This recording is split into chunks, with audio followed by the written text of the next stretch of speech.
Do you have a sweet tooth? Well, welcome to Sugarworks, a game all about shipping candy to fulfill orders. You have to adjust the conveyors as the candy moves every turn, but watch out.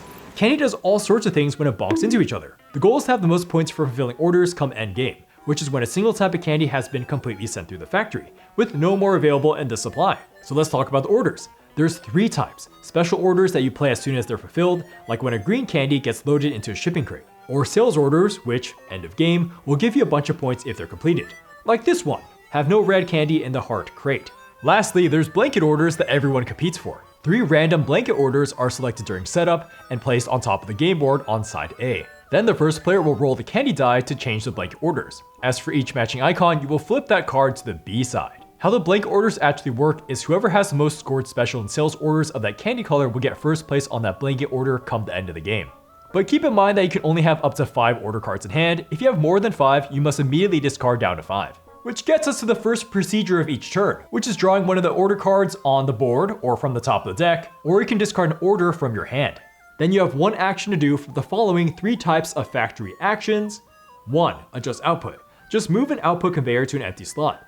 2. Conveyor. Place a conveyor tile to manipulate the candy movement. Everyone starts the game with 3 conveyor tiles. When you place one via this action, draw a new one to replace it. If you place a tile over another tile, the original gets discarded. Action 3. Make a candy. You can discard an incomplete order card in hand to put a candy of the matching type on an empty output conveyor.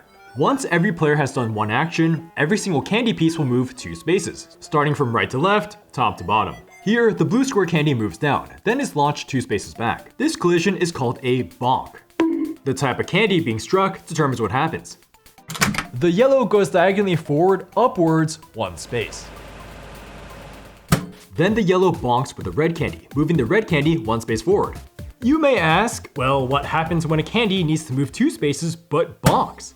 Well, the bonk puts its normal movement on hold. So let's say the first movement was moving forward on the conveyor. Then this purple candy would bonk the green candy, moving diagonally forward. Once it lands, it still has a second movement to do, so it would move forward 1 space normally as per the conveyor belt it's on.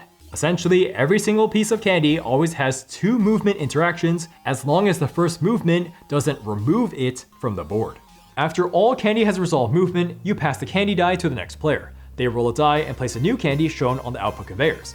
Then do the next round. Oh yeah, the end of the game. So endgame scoring happens when a single candy is all depleted from the board and reserved, so it's either in the shipping crates or out of the game. To do scoring, each player scores the points listed on any scored orders that they have. If there's a tie, you check tie conditions. Remember to score any blanket orders that you receive. That's Sugarworks. Get that candy into the shipping crates, go, go, go.